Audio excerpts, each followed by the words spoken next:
প্রিয় বন্ধুরা, আসসালামু আলাইকুম। আমি এখন পড়তে যাচ্ছি ওয়েস্টার্ন গল্প চক্রান্ত এর আরও একটি অংশ। এটি চতুর্থ অংশ। তাহলে চলুন শোনা যাক। 9। দ্বিতীয়বার আবার নাইজেল পশ্চিমের পাহাড়গুলোর দিকে রওনা হলো। পশ্চিমের আকাশটায় এখনো আলো রয়েছে, কিন্তু বাকি তিন পাশে অন্ধকার ঘনিয়ে এসেছে। রাতের আকাশে একে একে তারা ফুটতে শুরু করেছে। কিরিকের বাঘ ঘুরে সে যখন ডি আর রাঞ্চের কাছে পৌঁছল, তখন অন্ধকার হয়েছে। কিরিকের খাড়া ধার বেয়ে এগোলো তরুণ ম্যাটসন। সামনে একটা ধার ভাঙা দেখে ওই দিক দিয়েই নিচে নামল। রাঞ্চের দুটো ছোট জানালা দিয়ে আলো দেখা যাচ্ছে। ওগুলো ভূতের চোখের মতোই দেখাচ্ছে। প্রথমে ভেবেছিল পাহাড়ের মাথায় উঠে ওখান থেকে টেলিস্কোপ দিয়ে রাঞ্চের উপর নজর রাখবে, কিন্তু ওখানে পৌঁছে প্ল্যানটা ওকে বাতিল করতে হলো। পাহাড়গুলো এত এবড়োখেবড়ো আর খাড়া যে রাতের বেলায় ঘোড়া নিয়ে উপরে উঠতে গেলে নির্ঘাত পড়ে মরতে হবে, নইলে ঘোড়াটার পা ভাঙবে। শুকনো ক্রিকটা এঁকে বেঁকে ডিয়ার রাঞ্চের মাত্র 30 গজ দূরে দিয়ে এগিয়ে গেছে। কিরিকের খাড়া পাড় ধরে এগোলো সে। এক জায়গায় পাড়টা ধসে পড়েছে দেখে ওখানেই ঘোড়া থেকে নেমে ঘোড়াটাকে আরও কিছু দূর হাঁটিয়ে নিয়ে থামল। বেরিয়ে থাকা একটি গাছের শিকড়ের সাথে ঘোড়া বেঁধে রেখে কিরিক ধরে সামনে এগোলো। দুই ধারের উঁচু পাড় ওকে আড়াল করে রেখেছে। হঠাৎ একটা চিৎকার শুনে থমকে দাঁড়িয়ে উপর দিকে তাকালো সে। পাড়টা ওর মাথা থেকে 2 ফুটের কিছু বেশি উঁচু।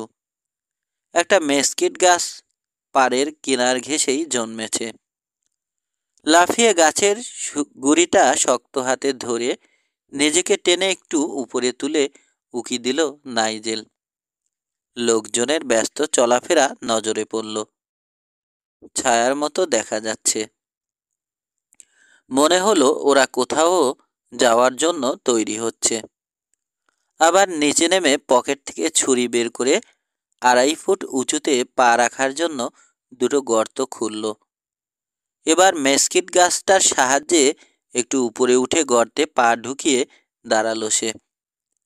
মেসকিট ঝোপের ফাঁক দিয়ে উকি দিয়ে দেখল 10 জন রাইডারের ঘোড়া জিনেটে তৈরি করা রয়েছে উঠানে। মনে হচ্ছে ওরা কোথাও যাওয়ার প্রস্তুতি নিচ্ছে, কিন্তু কোথায়? রাঞ্চ হাউজের দরজা খুলে গেল। উঠানে লণ্ঠনের চওড়া একটা আলো পড়ল। পিছন থেকে আলো আসছে বলে লোকটার চেহারা দেখা যাচ্ছে না, কিন্তু আকৃতি দেখে ওকে চিনল নাইজেল, ড্যান রুস্টার। দরজা বন্ধ হলো। আরোহীরা সবাই রওনা হয়ে গেল। ড্যান ওদের লিড করছে। দক্ষিণে এগোলো ওরা। ওদিকে কেবল একটা রাঞ্চি আছে। ওরা আজ জেমস টাইলারের গরু চুরি করার মতলবেই গেছে। লাফিয়ে নেমে দ্রুত পায়ে নিজের ঘোড়াটার কাছে ফিরে এলো। সেও দক্ষিণ দিকেই ঘোড়া ছোটালো। কিছুক্ষণ রাতের অন্ধকারে অন্ধের মতোই ঘোড়া চালালো সে। পাহাড় ঘুরিয়ে এঁকে বেঁকে এগোতে হচ্ছে ওকে। এই এলাকাটা তার পরিচিত নয়, তাই দেখে শুনে চলতে হচ্ছে। সামনের রাইডারদের কোনো সারা শব্দ পাওয়া যায় কিনা সেদিকে সতর্ক খেয়াল রেখেছে নাইজেল। যতই সময় যাচ্ছে পরিষ্কার বুঝতে পারছে এই পাহাড়ি বিজন এলাকায় রুস্টারের দলটাকে খুঁজে বের করা খড়ের গাদায় একটা সুই খুঁজে বের করার মতোই কঠিন। মেঘের আড়াল থেকে চাঁদটা বেরিয়ে এলো। রূপালি আলোয় অনেক দূর পর্যন্ত পরিষ্কার দেখা যাচ্ছে। নিচের উপত্যকায় ওকাটিও আর ইউক্কা গাছের ছায়া পড়েছে। যাদের অনুসরণ করে সে এসেছে তারা ওইখানেই কোথাও আছে। ঘোড়া থামালো সে। নিস্তব্ধ রাত, নীরবতা পাহাড়গুলোকে যেন কাফনের কাপড়ের মতো ঢেকে রেখেছে। হঠাৎ আড়ষ্ট হলো নাইজেল। ঘোড়াটাও কান খাড়া করে শুনছে। একটা অস্পষ্ট গুড়গুড় শব্দ দূর থেকে ভেসে আসছে। শব্দটা ক্রমে বেড়ে উঠল। একগোছা পিকলি পেয়ার বুনো নাশপাতি গাছের ছায়ার আড়ালে আশ্রয় নিল নাইজেল। শব্দটা আরও বাড়ল। ঘোড়ার পিঠ থেকে নেমে মাথার কাছে এসে দাঁড়ালো নাইজেল। ঘোড়াটা ডেকে ওঠার চেষ্টা করলে মুখ চেপে ধরে ওকে ঠেকাবে। গরুগুলো প্রতিবাদে মাঝে মাঝে ডেকে উঠছে। তীক্ষ্ণ স্বরে হাইয়া হেঁকে গরুগুলোকে তাড়িয়ে নিয়ে যাচ্ছে ওরা।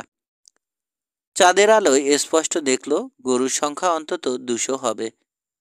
পশ্চিমে চলেছে ওরা। আবার নিস্তব্ধ হলো সব। খুরের আঘাতে ওরা ধুলো নিঃশব্দে আবার মাটিতে নেমে আসছে। ঘোড়ার পিঠে চড়ে ওরা যেদিকে গেছে সেদিকেই এগোলো নাইজেল। ধুলো আর মাঝে মাঝে ওদের চিৎকার আর খুরের শব্দে অনুসরণ করা কঠিন হলো না। নিষ্ফলা মাস্ট্যাং পাহাড়ের আরো গভীরে ঢুকছে ওরা। পূবের আকাশ ফর্সা হয়ে উঠছে। ক্লান্তিতে ঘোড়ার পিঠে বসেই ঝিমাচ্ছে নাইজেল। হঠাৎ খেয়াল করলো সামনে কোনো গরু কিংবা আরোহীদের কোনো সারা শব্দ পাওয়া যাচ্ছে না। বিভ্রান্ত হয়ে লাগাম টেনে ঘোড়া থামালো সে। ওটার একদিকে পাথুরে জমি, অন্যদিকে খাড়া পাহাড়ের দেয়াল। ওটার পাশ দিয়েই এতক্ষণ এগোচ্ছিল সে। সজাগ হয়ে ব্যাক ট্র্যাক করে পিছনে ফিরে চলল। উঁচু খাড়া দেয়ালটার মাঝে একটা ফাটলের সামনে এসে থামল সে। কিছুটা ভিতরে একটা গোবরের লাদা দেখা যাচ্ছে। এগিয়ে একটা কাঠি দিয়ে ওটা নেড়ে দেখলো কাঁচা গোবর, অর্থাৎ বেশিক্ষণ আগের নয়। তাহলে এই ফাটলের ভিতর দিয়েই ওরা গরুগুলোকে নিয়ে গেছে। কিন্তু সূর্য উঠতে আর বেশি বাকি নেই। এখন ওদের অনুসরণ করতে যাওয়া বোকামি হবে। চিবুকে আঙুল বুলিয়ে সে ভাবছে কি করা যায়। দেয়ালের মাথা থেকে বৃষ্টির পানি নামার একটা রাস্তা কোনাকুনিভাবে নিচে নেমেছে। ঘোড়াটাকে আড়ালে নিয়ে গিটওয়ালা একটা জুনিফার গাছের সাথে বেঁধে ঢাল বেয়ে উপরে উঠল নাইজেল। প্রথমে ওর নজরে পড়ল পশ্চিমের বিশাল পাহাড়টা। ভাঙাচোরা পাথরের ঢিবির উপর দিয়ে মাথা তুলে দাঁড়িয়ে আছে। প্রহরীর মতো পাহারা দিচ্ছে যেন। ওটার পাথরগুলো থরে থরে সাজানো। কোনোটা কালো, কোনোটা হলুদ, আবার কোনোটা মরিচা রঙের। এবার সে নিজের অবস্থানটা ভালো করে চিনতে পারল। উঁচু পাহাড়টা অ্যাপাচি ব্যাট। মাস্টাং পাহাড়ের আরও ভিতরে, কিন্তু উপত্যকার সবখান থেকেই ওটা দেখা যায়। সরু বেঞ্চের মতো একটা জায়গায় দাঁড়িয়ে আছে নাইজেল। ওপাশে ঢিবিটা খাড়াভাবে নিচে নেমে গেছে। উপর হয়ে হামাগুড়ি দিয়ে এগিয়ে খাড়া নেমে যাওয়া কিনারাটাতে এসে উকি দিল। এখনো রাতের আধার কাটেনি।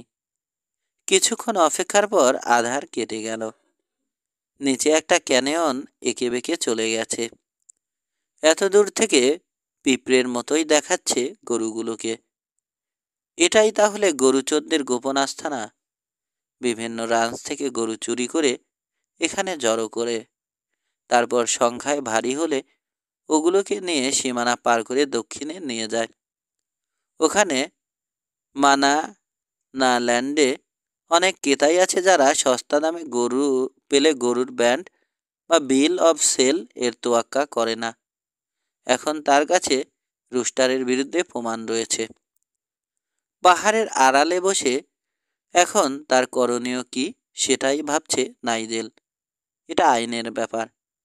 সোজা সিরনোতে গিয়ে শেরিফ কারভারের কাছে এটা রিপোর্ট করা দরকার। কিন্তু সিরনো ওখান থেকে 40 মাইল। রাত হওয়ার আগে সে ওখানে পৌঁছতে পারবে না। পৌঁছে নিয়ে আবার ফিরে আসতে আরও একটা দিন নষ্ট হবে। কিন্তু জেমস টাইলারের রাঞ্চটা অনেক কাছে, 20 মাইল। তার ঘোড়াটাও ক্লান্ত হয়ে পড়েছে। টাইলারের লোকজন নিয়ে সন্ধ্যার আগেই সে আঘাত হানতে পারবে। গরুগুলোকে সরিয়ে নেয়ার সময় পাবে না ওরা। হাতের আঙুলের ফাঁক দিয়ে ওদের সরে পড়ার সুযোগ দিতে চায় না নাইজেল। চূড়া থেকে নিচে নেমে এলো নাইজেল। শেরিফ কারভার ক্যাটেল ব্যবসায়ীদের কোনো সাহায্যই করবে না। আগের অভিজ্ঞতা থেকেই সে তা জানে। বর্তমানে লেজিটির মালিকই তার একমাত্র সহায়। ওদের সাহায্য পেলে রাত নামার আগেই গরুচোরদের বিরুদ্ধে একটা ব্যবস্থা নেওয়া যাবে। লেজিটির দূরত্ব ওখান থেকে মাত্র 20 মাইল। দুপুরের আগেই সে ওখানে পৌঁছে রাত নামার আগেই লোকজন নিয়ে আঘাত হানতে পারবে। লেজিটি রাঞ্চের দিকে রওনা হয়ে নাইজেল ভাবছে, জেমস টাইলারের সাথে ওর বাবার সম্পর্ক কখনো ভালো ছিল না, কিন্তু তার পনিটা অত্যন্ত ক্লান্ত হয়ে পড়েছে। বাবার সাথে তার বিরোধ লেগেই ছিল। ওয়েস্ট ফর্ক 2 রাঞ্চের সীমানা বলে স্বীকৃত, কিন্তু গরুগুলো সেই সীমানা চেনে না। ওরা ভালো ঘাস পেয়ে ডায়মন্ড রেঞ্জে ঢুকে পড়ত। একবার বিল ম্যাটসন টাইলারের গরুগুলোকে তাড়িয়ে নিয়ে ক্লিপ থেকে নিচে ফেলে দিয়েছিল, একটাও বাঁচেনি। ওগুলো সব শকুনের পেটে গেছিল। ভয়ানক রেগে টাইলার হুমকি দিয়েছিল বিলকে দেখামাত্র সে গুলি করে মেরে ফেলবে। লেজিটির মালিকের সাথে নাইজেলের খুব মেপে সাবধানে কথা বলতে হবে। দুপুরের দিকে টাইলারের রাঞ্চে পৌঁছলো নাইজেল। পানি রাখার কাঠের চৌবাচ্চাটা থেকে নিজের ঘোড়াটাকে পানি খাওয়াচ্ছে। এই সময়ে ব্যাংক হাউসের দরজা দিয়ে বেরিয়ে এলো টাইলার। কঠিন চেহারার লোক, পাতলা গরম, গায়ের রং রোদে পোড়া। টাইলারের রাঞ্চ হাউস নেই। চিরকুমার মালিক কাউহ্যান্ডের সাথে ব্যাংক হাউসেই থাকে। দরজার সামনে দাঁড়িয়ে নাইজেলকে খুঁটিয়ে লক্ষ্য করছে সে। হাউডি জেমস, অভিবাদন জানালো নাইজেল। এসপারের শব্দ তুলে এগোতে এগোতে সে প্রশ্ন করল, তোমার কি গরু খোয়া যাচ্ছে? সবাই তো খোয়াচ্ছে, জবাব দিল সে। চোরের দল গত রাতে প্রায় 200 গরু তাড়িয়ে নিয়ে গেছে। সম্ভবত ওগুলো তোমারই, তাই নাকি? নিচের দিকে ঝুলানো গোপ চিবাতে চিবাতে মন্তব্য করল সে। শেষ প্রশ্ন করল, তুমি কিভাবে জানলে? মাস্টাংয়ের ভিতর পর্যন্ত আমি ওদের অনুসরণ করেছিলাম। 6-7 জন ছিল ওরা। আমার গরুর উপর নজর রাখা ম্যাটসনদের জন্য এটাই প্রথম নয়, তিক্ত স্বরে বলল টাইলার। পুরনো কথা বাদ দাও, নিজের কথায় ঝাঁসটা যতটা সম্ভব সংযত রাখার চেষ্টা করল নাইজেল। সারাদিন সারা রাত ঘোড়ার পিঠে থাকার পর তারও মেজাজ ভালো থাকার কথা নয়। শোনো, বলে ডি আর রান্সের ঘটনা থেকে শুরু করে অল্প কথায় সবটাই জানালো সে। অ্যাপাচি বাটে কোথায় গরুগুলোকে লুকিয়ে রাখা হয়েছে তাও বলল। তুমি তোমার লোকজন জড়ো করে এখনই রওনা হলে ওদের আমরা হাতে নাতে ধরতে পারবো। 2 হাতের বুড়ো আঙুলি বেল্টে গুজে নীরবে নাইজেলের দিকে তাকিয়ে আছে টাইলার। কি তোমার কি জবাব? অস্থিরভাবে প্রশ্ন করল নাইজেল। আমার লোকজনকে জড়ো করতে সন্ধ্যা হয়ে যাবে, যুক্তি দেখালো টাইলার। কিন্তু ওরা মাত্র 3 জন। তুমি বলছো ওরা সংখ্যায় 6-7 জন। শেরিফের পছি ছাড়া ওদের বিরুদ্ধে লড়ার ক্ষমতা আমাদের নেই। কিন্তু পছি নিয়ে ওখানে পৌঁছতে অনেক সময় লাগবে। তার আগেই সম্ভবত ওরা সরে পড়ার প্রচুর সুযোগ পাবে। রাঞ্চার পকেট থেকে একটা তামাকের থলে বের করে একটা সিগারেট তৈরি করলো। ম্যাটসন পরিবারের প্রতি তার দীর্ঘ অবিশ্বাসটা অব্যক্তই রয়ে গেল। বিল ম্যাটসনের সাথে তার সংঘর্ষ কাটা ক্ষতের মতোই তার মনে জেগে রয়েছে। নাইজেল ম্যাটসন ইউমায় 3 বছর জেল খেটে এসেছে, এটাও একটা বিবেচনার বিষয়, সন্দেহ নেই। এবং ওর সম্পর্কে যেসব কুৎসা রটানো হয়েছে তাতে সেই এইসব চুরির ব্যাপারে জড়িত আছে, এতেও সে নিঃসন্দেহ হতে পারছে না। টাইলার ভাবছে হয়তো এটা তার উপর থেকে সন্দেহটা রুস্টারের ঘাড়ে চাপানোর একটা অপচেষ্টা। কারণ সবাই জানে রুস্টার একজন ভালো কাউম্যান, পরিচমী, এবং একটার বেশি দুটো ডিঙ্ক সে কখনো খায় না। আর তা সে জীবনে কখনো খেলেনি। ওর বিরুদ্ধে এই গরু চুরির অভিযোগটা সহজ গ্রাহ্য নয়। হয়তো তার প্রেমিকাকে ছিনিয়ে নেয়াটাই সহ্য করতে না পেরে ওকে বদনাম দেওয়ার চেষ্টায় সে এসব করছে। শোনা যাচ্ছে নাইজেল ম্যাটসনি ইউমা পেনিটেস পেনিটেন্সিয়ারিতে গরুচোরদের সাথে হাত মিলিয়ে কাজে নেমেছে। তোমার যখন রাসলারদের গরুচোরদের মোকাবেলা করার সাহস নেই, তখন আমাকেই সিরনোতে গিয়ে শেরিফের সাথে কথা বলতে হবে। কিন্তু আমার ঘোড়াটা ক্লান্ত হয়ে পড়েছে। একটা তাজা ঘোড়া পেলে আমি চেষ্টা করে দেখতে পারতাম। নিশ্চয়, তোমার প্রয়োজন আমি মেটাবো। ব্যাপারটা শেরিফের মাধ্যমে নিষ্পত্তি করাই ভালো, জবাব দিল টাইলার। আমিও তোমার সাথে যাব। চলো, রওনা হই। নাইজেলের গলার স্বর একটু নিরাশ শোনালো। 10। শহরে যাওয়ার পথে দুজনের মধ্যে কথার আদান প্রদান কমে হলো।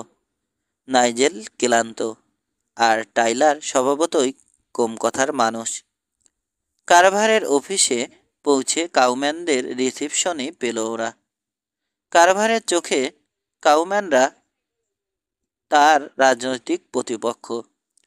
শহরবাসীদের ভোট তার হাতের মুঠোয়, তাই কাউম্যানরা ওর কাছে কেউকেটা। টেইলারের ধুলোয় আবৃত ক্লান্ত রানচার দুজনকে যথেষ্ট যত্নের সাথে পালিশ করা বুট, গাঢ় রঙের ইস্ত্রি করা শার্টের উপর ঝকঝকে ব্যাস পরা শেরিফের সামনে নিতান্তই হেয় দেখাচ্ছে। কিন্তু ব্যাহ্য চেহারা টাইলারকে কখনো দমাতে পারেনি। একটা চেয়ার টেনে নিয়ে দুই পা দুপাশে দিয়ে সে এমনভাবে বসল যেন ঘোড়ায় চড়েছে। কারভার, বলল সে, আমাদের একটা নালিশ আছে। একটা ভুরু উঁচিয়ে দুজনকেই একবার অবজ্ঞার চোখে দেখে সে বলল, বলো, তোমাদের কি বলার আছে? নাইজেল বলছে, গতরাতে একদল গরুচোরকে সে অনুসরণ করে মাস্টাং পর্যন্ত গেছিল। ওরা আমার 200 গরু অ্যাপাচি বাট এর একটা ক্যানেয়নে লুকিয়ে রেখেছে। ওরা রোস্টারের লোক, বলে উঠল নাইজেল। কিছুক্ষণ নাইজেলের দিকে তাকিয়ে থেকে শেরিফ প্রশ্ন করল, তুমি রুস্টারের পেছনে লেগেছ কেন? কথাটা অভিযোগের মতোই শোনালো। ওর উপর নজর রাখার একটাই কারণ, জবাব দিল নাইজেল। লোকটা খুব দ্রুত অনেক টাকা কামিয়ে ফেলছে। চেয়ারে বসে শেরিফ যত্নের সাথে ছাটা দাড়িতে হাত বুলাচ্ছে। এটা একটা গুরুতর অভিযোগ, চিন্তিতভাবে বলল কারভার। রুস্টার একজন বিশিষ্ট নাগরিক, আর তুমি? থেমে গিয়ে সে আবার শুরু করলো, এর কোনো প্রমাণ আছে তোমার কাছে? কোনো সাক্ষী? আমি একাই সাক্ষী, টাইলার রেগে উঠল। বাজে কথা রাখো। এই ব্যাপারে তুমি কি করবে তাই বলো। উঠে দাঁড়ালো কারভার। এখন আমি আমার একজন ডেপুটির খোঁজে যাচ্ছি। রুস্টারের সাথে আমার চেয়ে অনেক বেশি পরিচয় আছে তার। কাঠের পালিশ করা মেঝের উপর বুটের শব্দ তুলে দ্রুত পায়ে বেরিয়ে গেল সে। একটা চেয়ার টেনে বসে হাই তুলল নাইজেল। প্রায় 24 ঘন্টা ঘোড়ার পিঠেই কেটেছে ওর। এখন তার মনে হচ্ছে কষ্টটা বেথাই গেল। পায়ের শব্দে দুজনেই ফিরে তাকালো। কারভারের পিছনে আরও একজন লোক ভিতরে ঢুকলো। কঠিন চেহারা, ওর ঠোঁটের কোণায় বাঁকা অবজ্ঞার হাসি ঝুলছে। লোকটাকে শক্ত আর বিচক্ষণ বলেই নাইজেলের ধারণা হলো। রং ফিকে হয়ে আসা নীল শার্টের উপর একটা ব্যাজ ঝুলছে, পেপিনো। এক কথায় পরিচয় করিয়ে দিল কারভার। তারপর নিজের চেয়ারে বসে নাইজেলের দিকে চেয়ে বলল, এবার বলো, তোমার কি বক্তব্য? আবার গতরাতের ঘটনার বর্ণনা দিল নাইজেল। টাইলার তীক্ষ্ণ চোখে ডেপুটিকে খুঁটিয়ে দেখে প্রশ্ন করল, তোমার কি ধারণা? এই ভদ্রলোক নিশ্চয় ভুল দেখেছে। এটা ড্যান রুস্টারের কাজ হতেই পারে না, মন্তব্য করল পেপিনো। তিক্ত স্বরে টাইলার বলল, এখানে মিছে কথা না বলে অ্যাপাচি বাটের পথে রওনা হলে ব্যাপারটা পরিষ্কার হতো। নাইজেল যেখানে বসেছে সেখান থেকে মেইন স্ট্রিটের প্রায় পুরোটাই দেখা যাচ্ছে। এখন ওখানে লোকজনের চলাচল বেড়েছে, ছায়াও লম্বা হয়েছে। নাইজেল দেখতে পেল যে লোকটাকে সেরিনো সেন্টিনালের সামনে দাঁড়ানো দেখেছিল, সেই লোকটা দ্রুত ঘোড়া ছুটিয়ে শহর ছেড়ে বেরিয়ে গেল। ওর বাম গালে সেই ব্যাঙের মতো ছাপটা সে স্পষ্ট দেখতে পেল। এবার তার মনে হলো, কোথায় সে ওই লোকটাকে আগে দেখেছে। হোটেলের লবিতে ওই লোকটাই ক্লার্কের কাছে ম্যাচ চেয়েছিল। ওই রঙের একটা ঘোড়ার পিঠ থেকেই কেউ তাকে গুলি করেছিল। কারবারের কথায় ওর ভাবনায় ছেদ পড়ল। আমার নীতি হচ্ছে, জোর দিয়ে বলল শেরিফ, রানচারদের ঝগড়া বিবাদ থেকে দূরে থাকা। নিজেদের সমস্যার সমাধান তাদের নিজেদেরই করতে পারা উচিত। নাক দিয়ে ঘোত করে একটা শব্দ করল টাইলার। কিন্তু রাসলিং যখন নিয়ন্ত্রণের বাইরে চলে যায়, আমাকে তখন কিছু একটা করতেই হবে। ম্যাটসন আমাদের পথ দেখিয়ে ওখানে নিয়ে যেতে পারবে। শপথ করিয়ে একটা পসি আমাকে গঠন করতে হবে। কখন রওনা হচ্ছে আমরা? জানতে চাইল টাইলার। সূর্য ওঠার সাথে সাথেই আমরা রওনা হব। উঠে দাঁড়ালো কারভার। এখন রওনা হলে তোমার ওখানে আমাদের রাত কাটাতে হবে। প্রতিবাদ করার জন্য মুখ খুলতে যাচ্ছিল নাইজেল, কিন্তু আবার সামলে নিয়ে চুপ করে গেল। সূর্য এখন প্রায় ডুবতে চলেছে। কারবারের কথাই ঠিক। পশে জোগাড় করে শপথ করাতে রাত হয়ে যাবে। আচমকা আক্রমণ করে গরুচোরদের পরাস্ত করার সুযোগ পেরিয়ে গেছে। অচেনা এলাকায় ওদের বিরুদ্ধে রাতের আধারে মোকাবেলা করতে যাওয়া বোকামি। তাছাড়া রাসলারদের গোপন আস্তানা যে আবিষ্কৃত হয়েছে, এটা ওদের জানার কথা নয়। তাই হোক বলে নাইজেলও উঠে দাঁড়ালো। টাইলার নিজের বাড়ির পথ ধরল। নাইজেল জনসন হাউসে একটা রুম বুক করলো। হোটেলের জানালাটা খুলে দিয়ে আয়েশ করে বিছানায় গা এলিয়ে দিল সে। ক্লান্ত নাইজেল 1 মিনিটের মধ্যেই ঘুমিয়ে গেল। সকালে সূর্যের আলো কামরায় ঢোকার আগে তার ঘুম ভাঙল না। জেগে উঠে প্রথমেই তার মাথায় এলো, সুশৃঙ্খল কারভার নিশ্চয় এতক্ষণে পসিকে শপথ গ্রহণ করিয়ে রওনা হওয়ার জন্য তৈরি হয়েছে। জানালা দিয়ে বাইরে উকি দিল সে। মাত্র সকাল হয়েছে, কিন্তু মেইন স্ট্রিটে লোকজন চলাচল করছে। অ্যাপল জাগের সামনে একজন কর্মচারী চিলমচিগুলো ধুচ্ছে। ক্লার্ক সামনেটা ঝাড় দিচ্ছে, কিন্তু পছির কোনো পাত্তা নেই। গামলায় পানি ঢেলে হাত মুখ ধুয়ে নিল নাইজেল।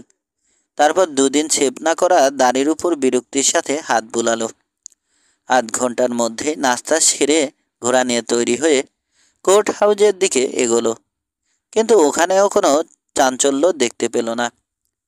কঠিন চেহারার ডেপুটি পেপিনো শেরিফের চেয়ারে বসে আছে। ওর ঠোঁট থেকে একটা জ্বলন্ত সিগারেট ঝুলছে। কারবার কোথায়? প্রশ্ন করল নাইজেল। এখনও আসেনি, জবাব দিল ডেপুটি। ওকে কোথায় পাওয়া যাবে? কাজের সময় ছাড়া কেউ তাকে বিরক্ত করুক, এটা সে চায় না। নাইজেলের দিকে লোকটা যেভাবে তাকালো, সেটা ওর পছন্দ হলো না। দুজনেই দুজনের দিকে কিছুক্ষণ চেয়ে থাকলো, যেন দুটো কুকুর একটা হাড়ের অধিকার নিয়ে বিরোধ করছে। আমার প্রশ্নের জবাব কিন্তু আমি পাইনি, মন্তব্য করল নাইজেল। রাগের কোনো কারণ নেই, জবাব দিল পেপিনো। কিরিক ধরে 8 মাইল গেলেই ওর সাদা বাড়িটা তোমার নজরে পড়বে। মাথা ঝাঁকিয়ে কোর্ট হাউস থেকে বেরিয়ে এলো নাইজেল। শেরিফ পরিষ্কার বুঝিয়ে দিচ্ছে কাউম্যানদের সে পছন্দ করে না। গরুচোরের দলকে ধরতে যাওয়া তার কর্তব্য, তবু ইচ্ছে করেই সে দেরি করছে। ঘোড়ার পিঠে চড়ে শেরিফের বাড়ির উদ্দেশ্যে রওনা হলো নাইজেল। মেইন স্ট্রিট পার হয়ে রাস্তাটা শুরু হয়ে একটা ওয়াগন টেইলের আকার নিল। টার্কি ক্রিকের বাঁকে কতগুলো বাড়ি আর কেবিন দেখা যাচ্ছে। সাদা রং করা বাড়িটার সামনে এসে থামলো নাইজেল। বাড়িটা তার অফিসের মতোই পরিচ্ছন্ন। ঘোড়া থামাবার অল্পক্ষণের মধ্যেই দরজা খুলে কারভার বেরিয়ে এলো। নাইজেলকে দেখে তীক্ষ্ণ চোখে ওকে লক্ষ্য করছে কারভার। স্পেন্সার, তুমি বলেছিলে সূর্য ওঠার সাথে সাথেই রওনা হবে, বলল নাইজেল। ভাবলাম তোমার ঘুমে বুঝি ভাঙেনি। রানচারদের জন্য গরু চোরের পিছনে ছোটা ছাড়াও আমার অন্য অনেক কাজ আছে, রুক্ষ স্বরে জবাব দিল শেরিফ। কাউম্যানদের ভোটে তোমার কিছু আসে যায় না, তাই না? বলে ঘোড়ার মুখ ঘুরিয়ে শহরে ফিরে এলো নাইজেল। সকাল 10টার দিকে 8 জনের একটা পসির দলকে জড়ো করে শপথ করিয়ে রওনা হওয়ার জন্য তৈরি করা হলো। ছটফট করে পায়চারি করা আর মনে মনে কারভারের মুন্ডুপাত করা ছাড়া নাইজেলের আর করার কিছু ছিল না। হ্যাকরা লোকটার মধ্যে তাড়াহুড়োর কোনো লক্ষণ দেখা গেল না। শেষ পর্যন্ত পৌঁছি রওনা হলো। নাইজেল আর কারভার সবার সামনে। ওরা যখন লেজিটিতে পৌঁছলো তখন সূর্য পশ্চিমে ঢলে পড়েছে। রাতটা রাঞ্চেই কাটাবার সিদ্ধান্ত নিল কারভার। রাতের ম্যাস্টাঙ্গের গোলকধাঁধায় পথ হারানোটা নেহাত পাগলামি হবে, যুক্তি দেখালো সে। পসির লোকজনেরও কোনো তাড়া নেই, কারণ একটা দিন বেশি কাটাতে হলে কাউন্টি থেকে আরও $5 ওদের পকেটে আসবে। টাইলার আর তার 3 জন কাউবয়কে নিয়ে দলটাকে আরও ভারী করে ভোরবেলায় রওনা হয়ে গেল ওরা। ছোট ছোট পাথুরের টিলার উপর মাথা উঁচু করে দাঁড়িয়ে আছে অ্যাপাচি বাট। ওরা যখন ফাটলটার কাছে পৌঁছলো সূর্য তখন মাথার উপরে উঠেছে। সবার আগে নাইজেল। ফাটলটার ভিতর উকি দিয়ে সে বলল, এখান দিয়েই ঢুকেছে ওরা। ওপাশে ক্যানিয়নটা ছড়িয়ে বড় হয়েছে। ভিতরে ঢুকলে হয়তো গুলি খাওয়ার সম্ভাবনা আছে। পসির দল একত্র জড়ো হয়েছে। ফাটলটা সন্দেহের চোখে খুঁটিয়ে দেখছে ওরা। দিনে $5 বিনিময়ে কেউ জীবনটা খোয়াতে রাজি নয়। এটা তোমার পার্টি, বলল কারভার। কথাটার অর্থ পরিষ্কার।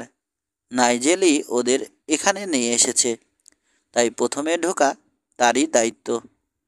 কাঁধ উঁচিয়ে ডায়মন্ড বস তার খাপ থেকে পিস্তল বের করে সামনে এগোলো। পিছনে টাইলার, ওর উইনচেস্টারটা আড়াআড়িভাবে স্যাডল হর্নের উপর রাখা। অন্য সবাই ওদের অনুসরণ করল। পনেগুলো নিঃশব্দে পুরো ধুলোর উপর দিয়ে এগিয়ে গেল। ধুলোর কুয়াশা সৃষ্টি হলো। ঘোড়াগুলো নাক ঝাড়ছে আর লোকগুলো কাশছে। একটু পরেই ওরা চওড়া একটা ক্যানিয়নে এসে পৌঁছলো। দুদিকেই উঁচু খাড়া দেয়াল। একদিক গাছে সবুজ, অন্য দিকটা শুধু পাথর। নাইজেল তার ঘোড়াটাকে একটু দ্রুত ছোটালো। অন্যেরা তার পেছনে। তাহলে হারামজাদারা পালিয়েছে, মন্তব্য করল টাইলার। ওরা পুরো 2 দিন সময় পেয়েছে, জবাব দিল নাইজেল। তুমি গতকালই তোমার সুযোগটা হারিয়েছ। লেজিটির বস চুপ করে কেবল চেয়ে রইল। ওখানে যে অনেকগুলো গরু ছিল তার প্রমাণ সর্বত্রই রয়েছে। নীরবে নিজের গোপ চিবাচ্ছে টাইলার। কারভারকে বেশি নিরাশ মনে হলো না নাইজেলের। হয়তো লোকটা গোলাগুলির মোকাবেলা এড়াতে পেরে আশ্বস্তই হয়েছে। সিদ্ধান্ত নিল নাইজেল। আমরা মিছেই এত কষ্ট করলাম, লাভ কিছুই হলো না, মন্তব্য করল কারভার। তুমি কি মনে করেছিলে ওরা তোমাদের আসার অপেক্ষায় বসে থাকবে? ঝাল মিশিয়ে কথাগুলো বলল নাইজেল। একটা ব্যর্থতায় নিরাশ হবার কিছু নেই, কারভার মন্তব্য করল। এখন আমার লোকজন নিয়ে আমি শহরে ফিরে যাব। রুস্টারের কথা ভুলে গেলে? নাইজেলের কঠিন চ্যালেঞ্জে আড়ষ্ট হলো কারভার। ওই লোকগুলো রুস্টারের লোক ছিল, রুস্টারই ওদের সর্দার। বুড়ুকুচকে নাইজেলের দিকে তাকালো শেরিফ। তাহলে তুমি দাবি করছো রুস্টারই এর মূলে আছে? থেমে থেমে কথাগুলো বলল কারভার। আমার মনে হয় ওর প্রতি তোমার আক্রোশ আছে বলেই তুমি ওর বিরুদ্ধে এই অভিযোগ আনছো। কোনো প্রমাণ আছে তোমার? ওকে আমি ওর রাঞ্চ থেকে অনুসরণ করেছি। আমার বিশ্বাস ওর সাথেও আমাদের কথা বলা দরকার, বলল টাইলার। কিসের কথা? ক্ষেপে উঠল নাইজেল। ব্যাটাকে আটক করা দরকার। তোমার কথায়? শেরিফের কথায় একটা টিটকারির ইঙ্গিত। নাইজেল বুঝল ওর কথার কোনো দাম নেই কারভারের কাছে। একজন দাগি আসামির কথায় কোনো কাজ হবে না। তাছাড়া লোকটার নামে কোনো অভিযোগও নেই। নাইজেল চুপ হয়ে গেল, কিন্তু টাইলার ওকে ছাড়ল না। সে বলল, আমি রানচারদের একটা মিটিং ডাকব। সে যদি নির্দোষ হয় সেটা তাকে প্রমাণ করতে হবে। দাড়িতে হাত বুলালো কারভার। এটা ওর একটা অভ্যাস, লক্ষ্য করেছে নাইজেল। ঠিক আছে, বলল সে, আমরা ওর ওখানেই যাব। 11। রুস্টারের রাঞ্চে ওরা যখন পৌঁছলো তখনও রোদ রয়েছে। রাঞ্চটা নির্জন দেখাচ্ছে। কাঁটাতারে কেটে যাওয়া একটা ঘোড়ার পায়ের যত্ন নিচ্ছে একজন। নাইজেল তার ঘোড়ার পিঠে সিধে হয়ে বসল, কারণ ওই ধূসর রঙের মেয়ারটার আরোহী তাকে অ্যাম্বুশ করে মারতে চেয়েছিল। কারবার প্রশ্ন করল, রুস্টার আছে? স্যাম জবাব দিল, আছে। ওর কথা শেষ হওয়ার আগেই রাঞ্চের দরজা খুলে রুস্টার বেরিয়ে এলো। ওর চেহারায় অবাক হবার ভাব সুস্পষ্ট। ম্যারসন দাবি করছে তুমি এখান থেকে একটা বিরাট অপারেশন চালাচ্ছ, কোনো ভনিতা না করে সরাসরি বলল কারভার। রুস্টারের সরু ঠোঁট কৌতুকে বাঁকা হলো। আমি আর কি বলবো? ওর প্রেমিকাকে বিয়ে করেছি বলেই ওর এত ঝাল, জবাব দিল রুস্টার। এখানকার সবাই জানে আমি নির্দোষ। 2 দিন আগে রাতের বেলা তোমার লোকজন, তুমি দক্ষিণে গেছিলে, বলল নাইজেল। তোমার লোকজন লেজিটির 200 গরু তাড়িয়ে মাস্ট্যাঙে নিয়ে গেছিল। আমি তোমাদের অনুসরণ করেছিলাম, জানালো সে। মাথা নাড়ল রুস্টার। যাদের তুমি দেখেছ ওরা ছিল ঘোড়াচোর ধরার পসি। হয়তো তুমি অন্য কোনো দলকে অনুসরণ করেছিলে। আমার মাত্র 2 জন কর্মচারী। এখানে যাদের তুমি দেখেছিলে ওরা কিছু মেক্সিকান ঘোড়াচোরকে ধরার উদ্দেশ্যে এসেছিল। এখানে ঘোড়াগুলোকে পানি খাওয়ানোর জন্য ওরা থেমেছিল। মিথ্যে কথা বলছে লোকটা, বুঝতে পারছে নাইজেল। ঘোড়াকে পানি খাওয়ানোর জন্য ঘোড়ার জিন খোলে না কেউ, কিন্তু কোনো প্রমাণ নেই নাইজেলের। এখন ব্যাপারটা দাঁড়িয়েছে, রুস্টারই সত্যি বলছে না নাইজেল। নাইজেল জেল খাটা আসামি, রুস্টারের চরিত্র নিষ্কলঙ্ক। স্পষ্টই বোঝা যায় শেরিফ কার কথা বিশ্বাস করবে। মিথ্যে কথা ছাড়ো, তুমি কি আমাকে মিথ্যাবাদী বলছো? দুজনেই পিস্তলের দিকে হাত বাড়ালো, কিন্তু কারভার ঘোড়ায় এগিয়ে দুজনের মাঝখানে দাঁড়ালো। ঠান্ডা হও দুজনেই। তোমার আর কিছু বলার আছে? প্রশ্ন করলো কারভার। লোকটা ইউমা থেকে ছাড়া পাওয়ার পর থেকেই আমার পিছনে লেগে আছে। আমার কাজের লোককে শহরে পিটিয়েছে সে। এখানে এসে সে আমাকেও নাজেহাল করেছে। আমার বউকে সে আমাকে ছেড়ে ওর সাথে যাবার প্রস্তাবও দিয়েছে। এখন সে আমার বিরুদ্ধে গরু চুরির মিথ্যা অভিযোগ নিয়ে এসেছে। অথচ শহরে সবাই জানে আমি কেমন লোক। ভিতরে ভিতরে নাইজেল বুঝতে পারছে চতুর রুস্টার কিভাবে পুরো ঘটনাটাকে তার বিরুদ্ধে নিয়ে যাচ্ছে। কিন্তু জেল খাটা আসামির কথা কে বিশ্বাস করবে? সে যা বলেছে তার কোনো প্রমাণই সে দিতে পারবে না, এবং রুস্টার যা বলেছে সেগুলো মিথ্যে বলে প্রমাণ করা যাবে না। লোকটার কথা শেরিফ আর পসির লোকগুলো পুরোপুরি বিশ্বাস করছে। ওদের চোখে নাইজেল ইউমায় জেল খেটে এসেছে। রুস্টার একজন সৎ নাগরিক, কঠিন পরিশ্রম করে অনর্বর জমিতে টাকা রোজগার করছে সে। ওরা ভাবছে নাইজেলের প্রেমিকাকে বিয়ে করেছে বলেই ওর এই আক্রোশ।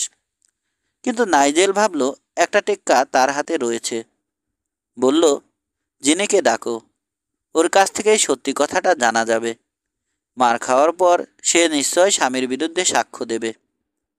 হয়তো, বলল কারভার। তোমার স্ত্রীর বক্তব্য আমাদের শোনা দরকার। নিশ্চয়, দ্বিরুক্তি না করেই জবাব দিল রুস্টার। ঘুরে দাঁড়িয়ে সে হাঁকল, যিনি? রান্স হাউস থেকে বেরিয়ে এলো মেয়েটা। নাইজেলের মনে হলো সে হয়তো জানালা দিয়ে নবাগতদের লক্ষ্য করছিল। মাথা উঁচু করেই হাঁটছে মেয়েটা, কিন্তু নাইজেলের মনে হলো ওর চোখ থেকে ভয় প্রতিফলিত হচ্ছে। ম্যাম, মর্যাদার সাথে বলল শেরিফ। তুমি নাইজেল ম্যাটসনকে চেনো? হ্যাঁ, সরাসরি বলল সে। ব্যাংক ডাকাতির আগে আমরা প্রেমিক প্রেমিকা ছিলাম, কিন্তু তুমি শেষ পর্যন্ত রুস্টারকেই বিয়ে করলে। আর চোখে স্বামীকে একবার দেখে নিয়ে নাইজেলের দিকে ফিরল সে। হ্যাঁ, দুদিন আগে এখানে এসে স্বামীকে ছেড়ে ওর সাথে যাবার অনুরোধ করেছিল সে। রুস্টারকে সে খুব রুক্ষ হাতে হ্যান্ডেল করেছিল সেদিন। দুদিন আগে এখানে একদল আরোহী এসেছিল। হ্যাঁ, একদল পশি ঘোড়াচোরের পিছনে ধাওয়া করে এসেছিল। ওরা এখানে কিছুক্ষণ বিশ্রাম নিয়েছে। মেয়েটা যা কিছু বলছে সবই তার স্বামীর কথার সাথে মিলে যাচ্ছে। পশির দলটা নীরবেই ঘোড়ার পিঠে বসে আছে। রুস্টার জিনির স্পিরিট একেবারে ভেঙে দিয়েছে। ওকে যা শেখানো হয়েছে তোতা পাখির মতো তাই সে বলে যাচ্ছে। বুঝলো নাইজেল, কিন্তু কিছুই করার নেই তার। যিনি পলকহীন চোখে চেয়ে আছে নাইজেলের দিকে, কিন্তু ওর নার্ভাস হাত দুটো নিজের স্কার্ট খোটাচ্ছে। সত্যি কথা বলো যিনি, স্বীকার করো রুস্টার একজন নীচ গরুচোর, বলল নাইজেল। আমার বিশ্বাস সত্যটা আমরা পেয়ে গেছি। ধন্যবাদ ম্যাম, তোমাকে আর কিছু জিজ্ঞেস করার নেই আমার। তাহলে আমার সাথে তোমার কথা শেষ? প্রশ্ন করল রুস্টার। তাই তো মনে হচ্ছে, জবাব দিল কারভার। প্রাক্তন ফোরম্যান তার স্ত্রীর হাত ধরে রান্স হাউসে ফিরে গেল। অবাক হয়ে ওদের দিকে চেয়ে রইল নাইজেল। একটা ভীত মহিলা আর একজন অসৎ লোক তার এই গরু চুরির দলটাকে ধরায় বাধা দিল, ভাবল নাইজেল। শুধু তাই নয়, জিনেও আজ তার বিরুদ্ধে সাক্ষী দিল। টের পেল কারবার কথা বলছে, কিন্তু গলার স্বরটা তিক্ত। তোমার চালাকিটা মোটেও খাটল না নাইজেল। একটা ভালো লোককে ফাঁসানোর জন্য কেউ এতটা নিচে নামতে পারে? ছি, তোমাকেই আমার আটক করা উচিত। জিনি মিথ্যা বলছে, প্রতিবাদ করল নাইজেল। ওগুলো সব রুস্টারের শেখানো বুলি। গোদ করে একটা শব্দ করে ঘোড়ার মুখ ঘোরালো কারভার। কিন্তু ক্যানিয়নে সত্যিই গরু ছিল, বলে উঠল টাইলার। কে ওদের ওখানে নিল? হয়তো নাইজেলই সেটা ভালো বলতে পারবে। সন্দিগ্ধ চোখে নাইজেলের দিকে একবার তাকালো টাইলার। পসি শেরিফের পিছন পিছন শহরে যাওয়ার পথ ধরল। টাইলার তার 3জন কর্মচারী নিয়ে নিজের রাঞ্চের দিকে এগোলো। ডায়মন্ডে ফিরে এলো নাইজেল। রুস্টারকে মালসহ ধরতে পারলে? প্রশ্ন করল মার্টি। না, দুঃখের সাথে জানালো নাইজেল। দারুণ পিছন লোক। যা ঘটেছে সব খুলে বলল সে। ধূর্ত লোক বটে, মন্তব্য করল মার্টি। অন্তত শেরিফকে সে ধাপ্পা দিতে পেরেছে, স্বীকার করল নাইজেল। এখন কি করবে বলে ভাবছ? কাঁধ উচালো ডায়মন্ড বস। করার কিছুই নেই। কারভার আমাকে 2 পয়সাও দাম দেয় না। এখন হয়তো আমাকেই ওরা গরুচোর মনে করছে। ভাবছে যিনিকে বিয়ে করায় আমি প্রতিশোধ নিতে চাচ্ছি। মাঝে মাঝে মনে হয় সব ছেড়ে ছুড়ে দিয়ে আর কোথাও চলে যাই। এত সহজেই হাল ছেড়ে দিলে? কোনো জবাব দিল না নাইজেল। তোমাকে কাপুরুষ বলে কোনোদিন ভাবতে পারিনি, বলে ঘুরে ব্যাংক হাউসের দিকে চলে গেল। নৈরাশ্য ভেজা কাপনের মতো ডায়মন্ড বসকে ঘিরে রেখেছে। উপত্যকার লোকজন তাকে ঝামেলাকারী দাগি আসামি বলেই চিহ্নিত করেছে। রুস্টার তাকে কোণঠাসা করে ফেলেছে। একবার ডায়মন্ড এম এর ব্যাংক ম্যানেজারের $10,000 নগদ দেওয়ার প্রস্তাবটার কথা ভাবল সে। হয়তো টিম ক্রুজ ঠিকই বলেছে। বদনাম কাঁধে নিয়ে এখানে বাস করার চেয়ে তার অন্য কোথাও গিয়ে নতুন করে জীবন শুরু করা ভালো। ওই 10,000 আর তার নামে যে 8,000 জমা আছে তাই নিয়ে আর কোথাও গিয়ে বাস করাই ভালো। নিজের চিন্তায় নিজেই হাসল নাইজেল। এতে বুড়ো ম্যাটসন কবরের ভিতরেই নড়ে উঠবে। তার বাবার কিছু দোষ হয়তো ছিল, কিন্তু নিরাশ হয়ে হাল ছাড়ার পাত্র সে কখনোই ছিল না। রুস্টারের কথা মনে এলো ওর। নাইজেলকে তাড়িয়ে ডায়মন্ড রাঞ্চের মালিক হয়ে বসতে পারলে ওর চেয়ে বেশি খুশি আর কেউ হবে না। আর যে টাকা সে জমিয়েছে সেটা সম্ভবত ডায়মন্ড রাঞ্চের গরু চুরি করেই জমানো টাকা। অসম্ভব। ড্যান রুস্টারের খেলার পুতুল সে কিছুতেই হবে না। পরদিন ব্যর্থতার নৈরাশ্য নিয়ে রাঞ্চ অফিসে ঢুকলো নাইজেল। ওখানে একটা পুরনো ডেস্ক আর দুটো চেয়ার ছাড়া আর কিছুই নেই। অকেজো টালি বইটার পাতা উল্টালো সে। অকেজো এই কারণে যে ওই বইয়ের হিসাবের সাথে আসল হিসাবের কোনো মিল নেই। শেষে ক্লান্ত হয়ে জানালা দিয়ে বাইরে চেয়ে একটা সিগারেট তৈরি করলো। তিনটে ধুলো ওড়ার চিহ্ন দেখে কৌতূহলী হয়ে বারান্দায় বেরিয়ে এলো। ওর হাতে ওর বাবার পুরনো টেলিস্কোপ। ওটা চোখে লাগিয়ে এগিয়ে আসা আরোহীদের দিকে ফোকাস করলো। ওদের লিডার হচ্ছে শেরিফ কারভার। ওর পিছনে কঠিন চেহারার পেপিনো এবং আরেকজন ডেপুটি। ওদের চকচকে ব্যাজের কাছে সূর্যের আলো প্রতিফলিত হচ্ছে। নতুন আশার সঞ্চার হলো নাইজেলের মনে। হয়তো এমন কিছু ঘটেছে যাতে রুস্টারের মিথ্যা ধরা পড়ে গেছে। হয়তো ডিআর রাঞ্চের দিকেই যাচ্ছে ওরা। পথে সাক্ষী হিসেবে নাইজেলকে নিতে এসেছে। ঘোড়ার পিঠ থেকে নেমে কারভার আর পেপিনো নাইজেলের দিকে এগোলো। বাকি ডেপুটি ওদের ঘোড়া ধরে দাঁড়িয়ে রইল। হাউডি বলে আগ্রহের সাথে ওদের দিকে এগোলো। রুস্টারের মিথ্যা ধরা পড়েছে? না, তোমার বিরুদ্ধেই প্রমাণ পাওয়া গেছে। নাইজেলকে অবাক করে দিয়ে ঝট করে কোল্ট 45 বের করে ওর দিকে তাক করলো কারভার। হাত ওঠাও, কর্কশ্বরে বলল কারভার। কোনো চালাকি করতে যেও না। অবাক হয়ে ধীরে ধীরে হাত উপরে তুলল নাইজেল। পিছন দিক থেকে ঘুরে গিয়ে ডায়মন্ড বসের খাপ থেকে পিস্তলটা তুলে নিল পেপিনো। হাত নামালো নাইজেল। শেরিফও নিজের পিস্তলটা খাপে ভরে রাখল। তোমার কি মাথা খারাপ হয়েছে? ঢোক গিলল নাইজেল। সাবধান থাকছি, জবাব দিল কারভার। তোমাকে অ্যারেস্ট করার ওয়ারেন্ট আছে আমার পকেটে। অভিযোগটা কি? লেজিটির 216টা গরু চুরির অভিযোগ। তুমি আর তোমার দলের লোকজন নিশ্চয় আরও অনেক গরুই সরিয়েছ, কিন্তু 5 বছর জেল হওয়ার জন্য এটাই যথেষ্ট। এখন বুঝলাম তুমি সত্যিই পাগল হয়ে গেছো। অপ্রত্যাশিত আঘাতে ম্যাটসনের মুখটা পাণ্ডুর হয়ে গেছে। রান্নাঘর থেকে বেরিয়ে মার্টি আর মারিও দ্রুত পায়ে উঠান পেরিয়ে ওদের দিকেই আসছিল। পিস্তলের বাটের উপর হাত রেখে ওদের দিকে ফিরে দাঁড়ালো পেপিনো। থেমে দাঁড়ালো ওরা। ভাওতাবাজি বাদ দাও, কঠিন স্বরে বলল কারভার। আমাদের কাছে সই করা স্বীকারোক্তি আছে। এটা আবার কি ধরনের চাল খেলল রুস্টার? কার থেকে ওটা জোগাড় করলে? তোমারই দলের একজন। লোকটা মাল খেয়ে টাল হয়েছিল। অনেক কথাই বলেছে সে। পেপিনো ওকে ধরে আনার পর পুরো ঘটনায় জেরা করে আমরা জেনে নিয়েছি। তোমার আর বাঁচার কোনো রাস্তা নেই। গলা পর্যন্ত কাদায় ডুবে আছো তুমি।